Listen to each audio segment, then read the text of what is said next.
Good morning. Morning, God. We are at the Freiburg New Church Assembly. Today is Thursday, August 16th, 2018. I'm Gard and my title is From Haran to the Holy Land, the literal sense. So, this morning I'd like to turn your attention to three ideas. The first is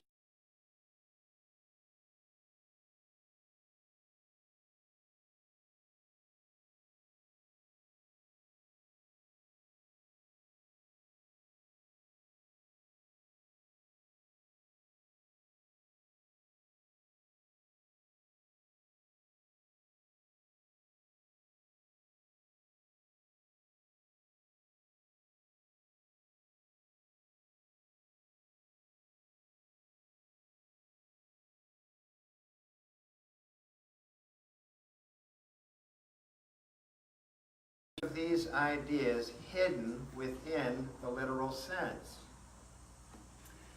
So the first place in the literal sense in which we'll find the idea of a true self is a brief return to the Garden of Eden, where the story of our true nature, our true self, lies hidden. The second stop will be when Abram and Sarai set out from Haran to the Holy Land, where we find hidden within the story the development of a well-formed mind. And the third will be when the people of God receive the Ten Commandments around the border of Mount Sinai. And that will be an image, that idea of a border, of how best to get along with others. So, I'd like to kind of warm you up for the idea of a true self by reading this brief note about the way of St. James, El Camino de Santiago. Ooh, I wish Kendall was here to hear that pronunciation of his language. The way of St. James, for those of you who don't know, the El Camino de Santiago is a pilgrim way to the shrine of Santiago de Compostela. That's the name of a cathedral, where tradition has it that the remains of St. James are buried. Many pilgrims follow the route as a form of a spiritual path or retreat for their spiritual growth. How many of you were here or know that Willis and Tina Wood walked El Camino de Santiago de Compostela 2 years ago and gave, I saw a row of hands. Okay. So it's a well-known journey. It's an extreme journey in my hearing. It's 500 miles or 600. It takes a little more than a month. It's quite a commitment. And you may not know that this spring Willis approached me. He's known me for many years, and he said, Gard, I think you should take the way of St. James. I think you should walk that route. Okay, Willis, and he said, and I think you should get the guidebook. It'll get you started on it. And he scribbled down the name of the author and the name of the guidebook on a scrap piece of paper, which I put in my wallet and promptly forgot.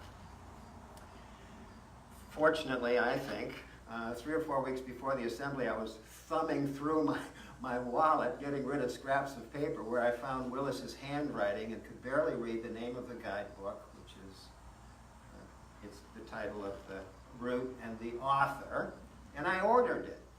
And I brought it here to the assembly and had a wonderful conversation with both Willis and Tina about the way of St. James, this 500-mile journey which they took and which is beautifully described in this guidebook. Now, I'm going somewhere with this. I would like you to imagine with me, that you're willing, and if you're physically unable to do this, just imagine that you are. What would it be like for you to take that journey? And if you don't want to imagine yourself walking 500 miles through northern Spain to to the coast of the Atlantic, perhaps imagine something similar of a journey.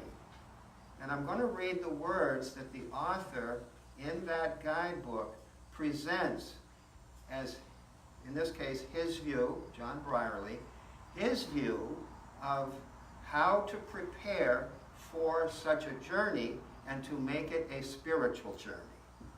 Hence the connection with our theme. So listen to these words as if you are going to take a journey. And then I'm going to have a question for you. And I got a hint, you're going to hear the word true self in this author's words on the journey. So here we go. Welcome to the way of St. James. Welcome to El Camino de Santiago de Compostela. I urge you, writes the author, to find a spiritual purpose for making this journey. A core question arises: what turns a journey into a spiritual journey? When you receive an answer to that question, you may find a fundamental change as to how you approach the journey that you're imagining in your mind as well. The strategy is not to feel pressured to follow any particular way, or you will know when something comes up and rings true for you. Learn to trust that resonance. The author writes that I have endeavored to find a balance between the inner and the outer journey. This is why his guidebook is subtitled A Practical and Mystical Manual for the Modern Day Pilgrim. So, and the purpose of his guidebook is that you will feel supported and encouraged to dive into the mystery of the individual soul's awakening.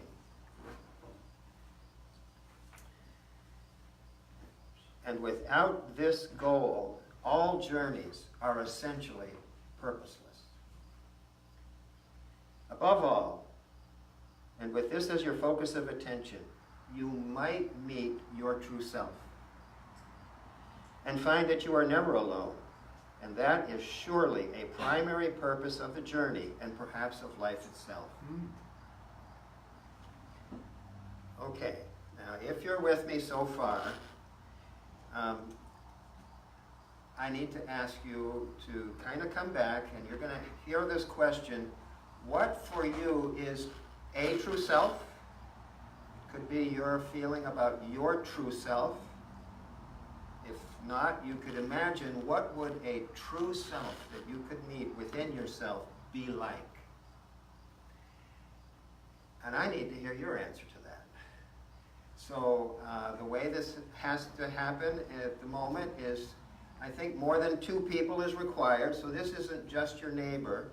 If you could just turn your chairs to groups of minimum of 3, but 5 would be good, but no more than 5.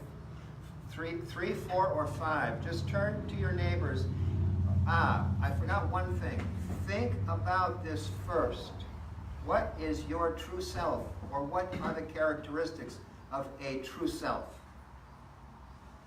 Allow something to come up. Okay, now anyway, while you're doing that, just form groups near where you're sitting of 3, 4, or 5. And one person shares at a time. The others listen. And we'll see how far we get in that conversation. I'll give you time. Just share a little bit. So you're going to turn here and form a small group and come up with your answer. I need to hear it. And we have some time for doing that. What is a true self? Your true self. Thank you, George and Rose.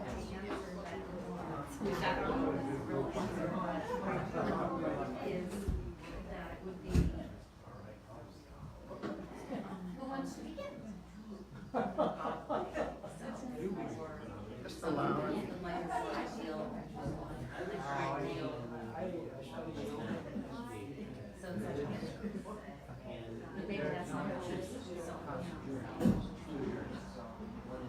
Rise to our truth.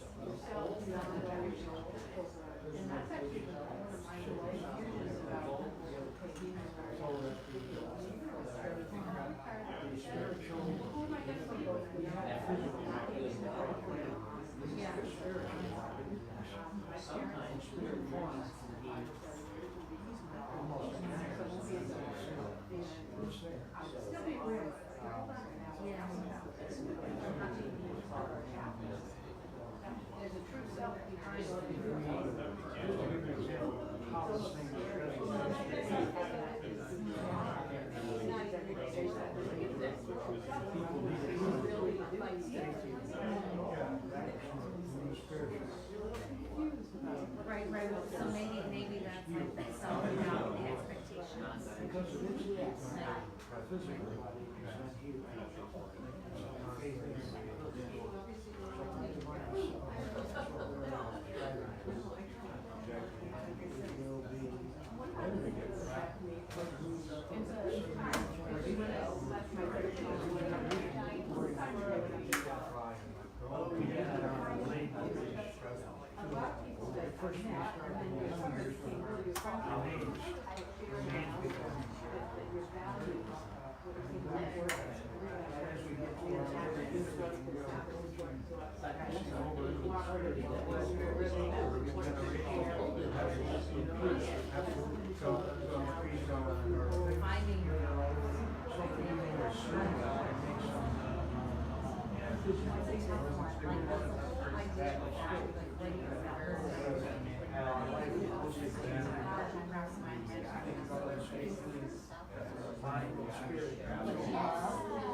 For each person listening, each person, there are different ideas, so make sure that each person has a chance. And we only have, so just allow him to finish, then maybe go around the circle. We may not be able to get to everybody, but just your summary idea, and then Jor, anybody else. What is the true self?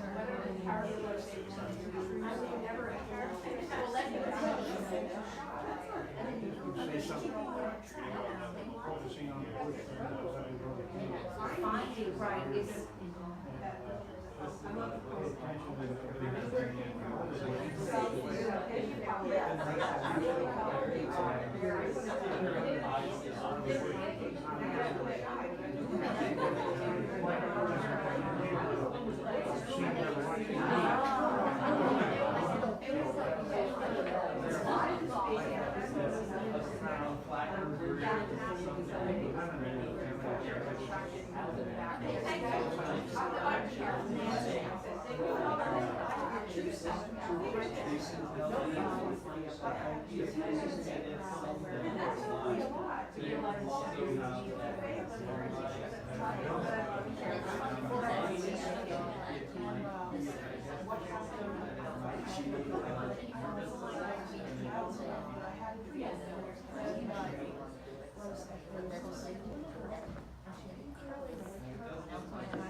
is your true self?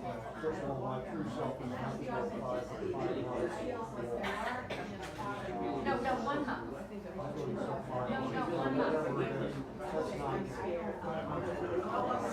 On that high, yeah. So find your true self, yes. My pilgrimage is in my study. Okay, we're gonna hear this book.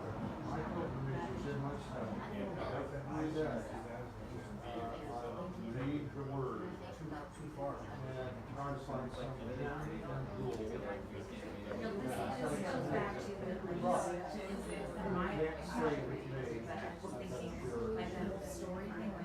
That's my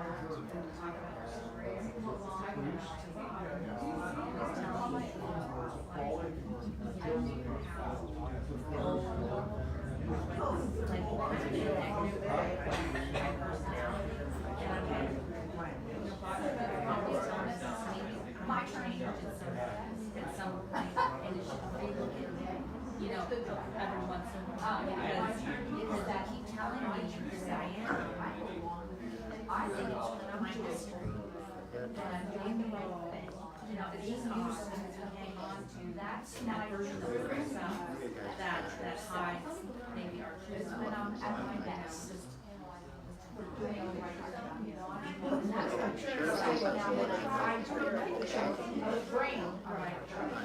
This is a brain, and it lives in two worlds. You see, it's half here in the spiritual world, and it's half in the natural world.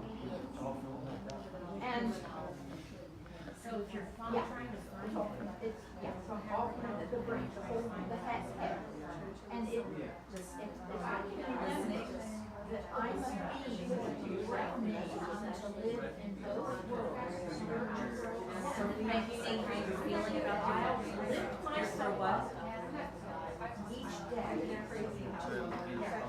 understand my truth. And it is joy about actually. So when we're talking about lasting, I'm going to have to call everybody back. You guys, did you get around pretty well? You got around so much. Thank you for your help. All right.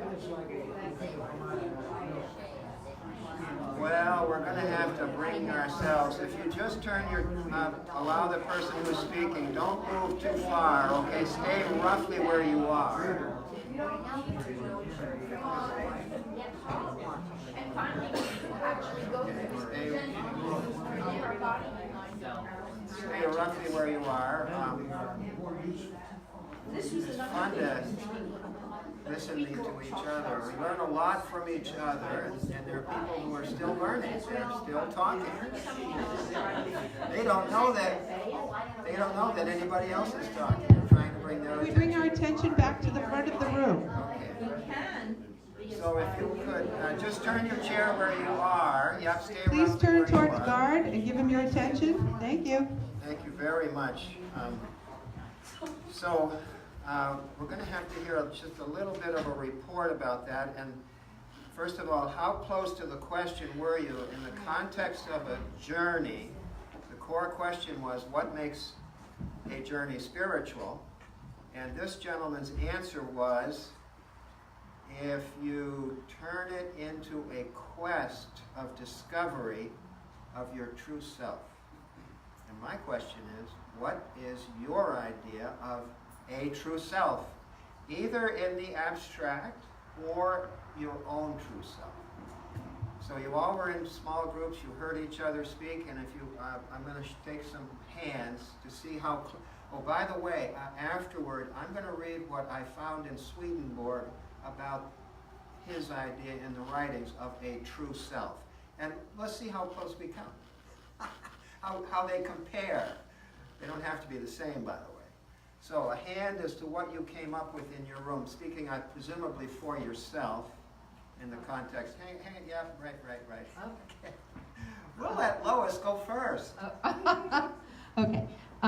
Well, one member said that his pilgrimage is in his study and to share whatever. So sharing is his pilgrimage, and his true self is learning to share. Okay. And someone else said her true self is a kind of a joyful thing, absolutely laughing and being her joyful self.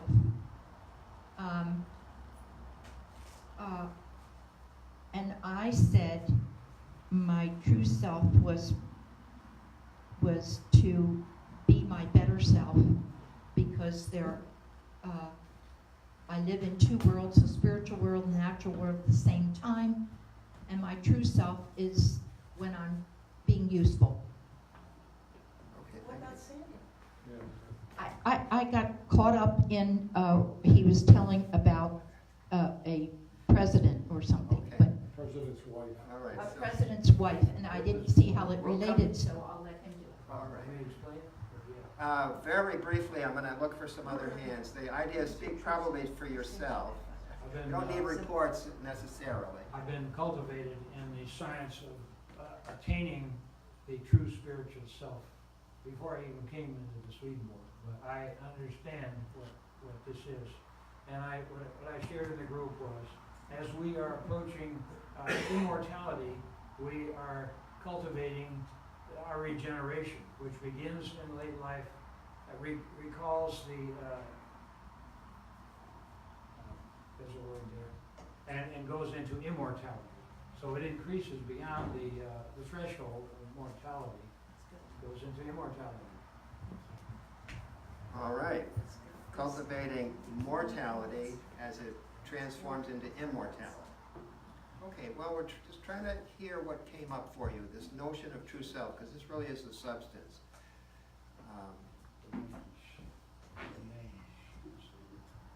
We were talking a little bit about. We were talking a little bit about how it's difficult to really develop a sense of self in the lack of other people a lot of the time. Like a lot of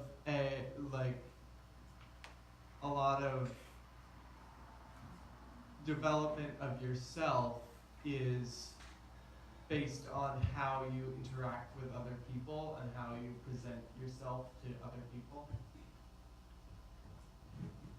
And what was difficult about that? Did I hear you say the word difficult?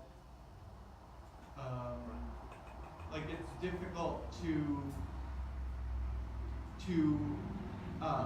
develop a sense of who you really are without other people and things that you're interacting with. Well, that's it. That's very, very good. I've got Kenneth and then Susanna. Follow up on what Ivan said. One of the things that I thought of immediately was that your true self would have to be open to outside influence, positive or negative, or influence from God or from within, or it wouldn't really be a true self. You can't, like you said, you can't have self without others. Otherwise, kind of just are. If there's nobody else, then everything would just be God. There'd be no individuality to be a true self. That was one of the first things I thought of. And that the true self would be useful, like Lois said. You'd be being useful if you were being your true self. Unless your true self, well, I guess you can't. I don't think you can have a bad true self. If you were in hell, you'd be denying your true self to the point where you got to hell. So the true self would have to be, connected with God and being useful and open to others. Okay, great. Thank you. Also with that sense of the need to have a self in community, I feel like my road to ministry was very much expressing a desire to do something or an idea that I might like to try something, and having encouragement of the people around me that could help guide that path. That it's not until you try something whether you know if it's a good fit for you or not, and to have that encouragement to try helped me to, I feel, get closer to my true self. In the context of community. Yes. A community that's supportive Yes. of a true self, okay? Who's brave enough for one more?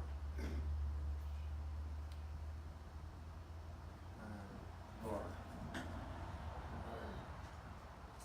Okay, so some of the ideas in our group were sort of being very immersed in service to other people and not even almost thinking about where's my true self in this, just kind of doing the service.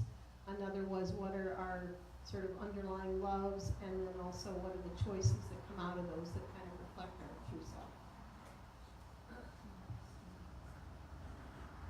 Underlying love. Okay. So, thank you very much. So let's find out what, in the context of the Garden of Eden, let's see how this sounds. What I found okay, I need my glasses. Here we go. So there were two creation stories. Certainly there's more than one creation story, and we did hear about the garden as an image of the human mind. And after it was created, and after the seventh day, and God rested at the end of chapter 1, chapter 2 begins again, and there's another creation story, and it tells in a very brief form of the creation of the garden. And then it has this expression, and there was no human being to till the ground. And this version of the creation story reads, "And there went up a mist from the earth, and watered the whole face of the ground. And the Lord God formed a human being out of the dust of the ground, and breathed into their nostrils the breath of life, and human beings were given a living soul." Okay, let those words sink in. So I'll tell you what came up as I reflected on those words as a version of the true self. And I'm going to now say a true self, because we're hearing different versions, which I'm going to get to. A version in this respect is to look at what the text says, and it talks about breathed into his nostrils, their nostrils, the breath of life, and a human being was given a living soul. So one way to understand a true self in this context is as the soul. And the soul is, in this context, is defined as the life principle, that which animates our lives. And as you're hearing those words, you might be able to reflect within and realize that you're alive. There's a life principle within you that's living. And it's very quiet, it's very close to your inmost nature, and it is an expression of the soul. Another word that comes up here is human being. And this really is a person, a true human being. And that is more of what we heard coming up in your sharing. And in the same text, there is, Swedenborg refers to regeneration, the formation of a heavenly character, a mind in the form of heaven. So there are two ideas there. One is that the true self is in potential. It's life itself. It's what arises from our core. It's the animating principle. It's the gift of being a human being, of being alive. But it's in potential. It hasn't really developed. And what we heard in your expressions were the sense that a true self develops in the context of relations with other people. And that brings us into to the second portion of this talk, which is the development of a well-formed mind, within which there is a true self operating and that is capable of relating to others. And that story begins with the story of Abram and Sarai. as they're beginning to leave from the Haran. And it just begins with these three verses in the very first sentence. Now the Lord said unto Abram, Get thee out of thy country, from thy kindred, and from thy father's house, unto a land that I will show you. So Abram, in this context, represents that life-animating principle which has yet not developed. So the Garden of Eden is very early. It's a potential true self, I'm calling it. That which, the seed within each of us that allows us to become a person. Which brings me to this question. Okay, well, what is a how does a person become a person?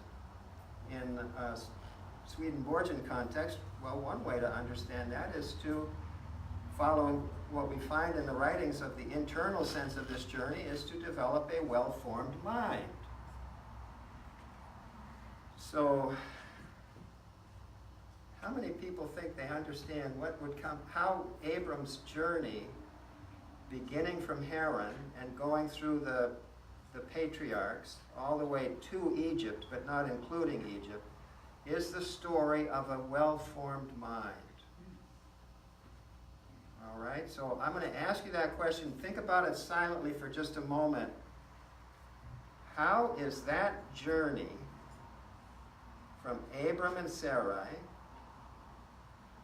to Isaac and Rebekah, skipped Ishmael, but Jacob and Leah and Rachel, all the 12 children and their wives and families. This is all the image of a human mind, by which I really mean person, the inner person, the true self. All the way into Egypt, when Joseph was there, the brothers and their wives and the families came into Egypt, and they formed a community. You don't have to answer this, but I'm going to ask you the question. Do you have an answer? No. No, okay, so I'm going to actually ask you just to take that question in. Where are you with it? And I'll give you what I have found to be the short version of that answer. The inner sense of the scriptures at this point in the Bible is a journey of a human being from sort of an unconscious state of living and without a spiritual objective that we heard about at the beginning. A journey without a spiritual focus, as in coming to what is the nature of a true person, a truly human person, and how are we to live. So Abram is that true self in potential with no development. And it's pure love, by the way, in his sense. And we have an unconscious connection with pure love and pure knowing in this way of reading. Lot, very interestingly, represents our senses. So when we are born to become a true person, and this happens in adult life, we use our senses, and we have this potential of pure love, but with no further development. And and not to have the use of our senses, which Lot represents, by the way, would leave us blind and deaf, so we absolutely need them. And also pleasure. So think of what it would be like to eat food without any taste to it. It's the misuse of our senses and the pleasure that becomes the problem, and that's the separation of Lot from Abram later. So we have in this journey of becoming a true person, we have love and our senses, but no inner development beyond that, which is where Isaac comes in. And Isaac represents our ability to see other people from their point of view. And Jacob represents our just day-to-day interpersonal relations. So we have an internal sense of love in Jacob, with the development of community, we're in the sense of community. And with Isaac, we have learned how to relate to others with an empathic perception, empathy. And that's essentially what Isaac represents. Once that happens, the community can then develop. And you as an individual find your place within it. And you will now recognize, as I do, things that came up in what you've shared about the true self, context of community, and usefulness. We need other people to understand who we are. And the only way we can do that is to develop that middle level plane of the mind, represented by Isaac, which in the Latin is called ratio, and the English translation is often called rational. Well, I need to offer that the word rational really means to take another point of view into account. It's actually perspective taking. It's reversing our perspective on a relationship and now seeing what is it that the other person is saying, experiencing in their situation. And once that reversal takes place, that is the rational. And that would be the key, by the way, to then continuing to develop a true self in the context of community. And would be, I believe, a way of understanding what the writings say about a well-formed mind. So we've now had the true self in the context of a well-formed mind. And then the final one was how best to get along with others. And I'm just going to say one thing about that, and then with 10 minutes left, I would like to then begin to open this up for a conversation again. So there's an image just prior to the giving of the Ten Commandments, and I'm now looking at this idea of how best to get along with others. And we're told in Exodus chapter 19, the Lord came down from Mount Sinai at the top of the mountain and called Moses up to the mountain, and Moses went up.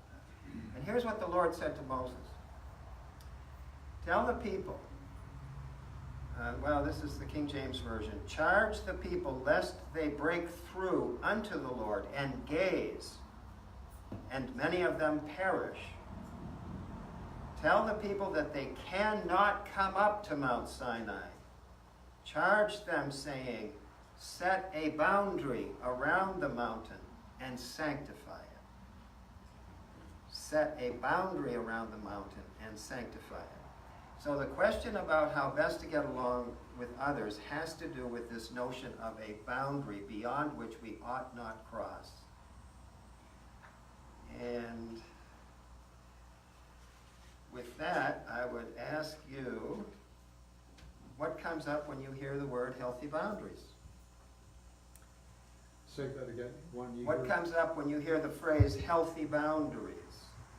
Okay, so with that, I'm going to open the conversation having talked about the true self, a well-formed mind, and now healthy boundaries in terms of the inner sense of this story. And I did see Nancy first, and we'll take some hands on this. The healthy boundary that I experienced when I first came here in the morning and dove into the water as a polar bear, came up, I heard Dean yell, "I am alive!" You remember you screamed, "I am alive!" And I thought, wow, that is a wonderful statement of life and a true person. So I experienced that here just recently. And it's ironic you're talking about it. That just shocked me that way. It was great. Or providential. Or providential. We're looking for hands. I did see Lois and George. Lois and George. We want to be helpful. Yeah. That's all right. I was thinking that what I think of is the first thing that the Lord told Abraham was that I will make you as plentiful as the stars of the sky or the sands of the ocean. And that meant progeny. He was going to have progeny. And the stars represent knowledges, and I think part of our quest is to acquire some knowledges about how to give other people their own boundaries. And I think of giving other people's boundaries is not dominating them. As you were talking, I had a thought about the rational. There's the natural rational, and there's the spiritual rational. But when you look at the lives of the great men, Abraham, Isaac, Jacob, and all, their wives all had trouble of conceiving. And yet they didn't give up, and the Lord didn't give up. I mean, I'm touched by, and Hannah, you know, again, for this child I prayed. And, you know, it's a wonderful thing about how the Lord wants to develop not only the natural rational, but the spiritual, and give us progeny. Okay, let's see, Kenneth. Thank you, Kenneth. Well, to go a little further on what Lois just said, a healthy boundary is not dominating someone. So it made me think that a healthy boundary is a boundary that a person would set for themselves. You couldn't set a healthy boundary for somebody else, because then that would be dominating. So if it's a healthy boundary, it has to be one that the individual sets on their own, and then other people learn how to respect and realize. Nicely done. Yes, thank you. And I think about crossing boundaries. Yes? And, you know, I think that that's where yourself gets hurt because boundaries have been crossed, like the lack of respect. So I think respect has something to do with that. Absolutely. So this is how best to get along with others part after developing a mind with a true self. And Dean has a hand up. And what happens when we cross a boundary? But Gard, what about Isaac going across that boundary and taking Esau's birthright? Okay, well, is this a trick question? So, all right, well, I'll take a shot at it. I'll take my best effort. This is the beauty of sacred scripture. It is an ancient language written more in the form of a dreamlike state that we learn from rather than a discursive, simple logic that explains how people get along together. This is more of the speech of God written in a language that we will not understand, and there seems to be opposites and things that ought not happen, but they have an internal reason for happening, which we can only learn by meditating on it and learning in the way we are now.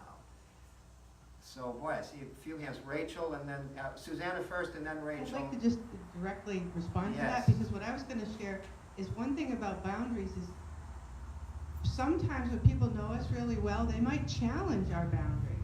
They might say, are you sure that's all you can do or want to do?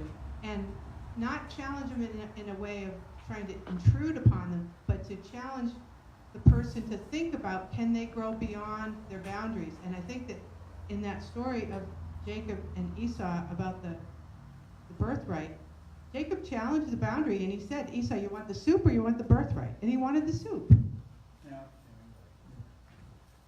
Rachel, actually.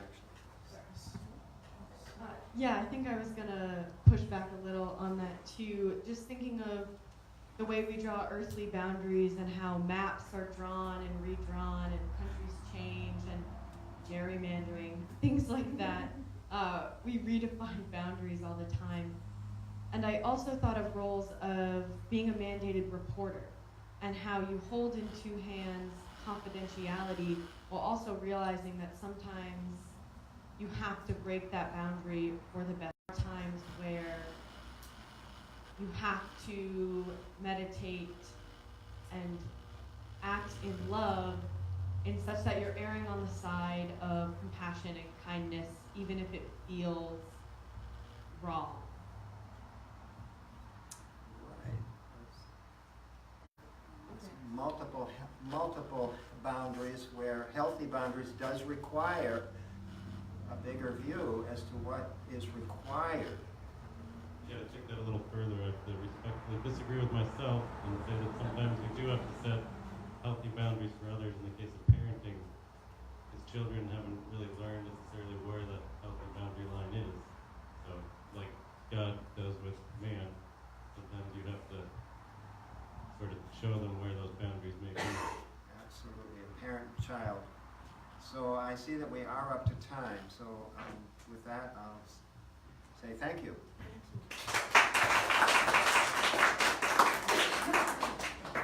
And the discussion group will be at 11. And outreach committee will meet in room 3.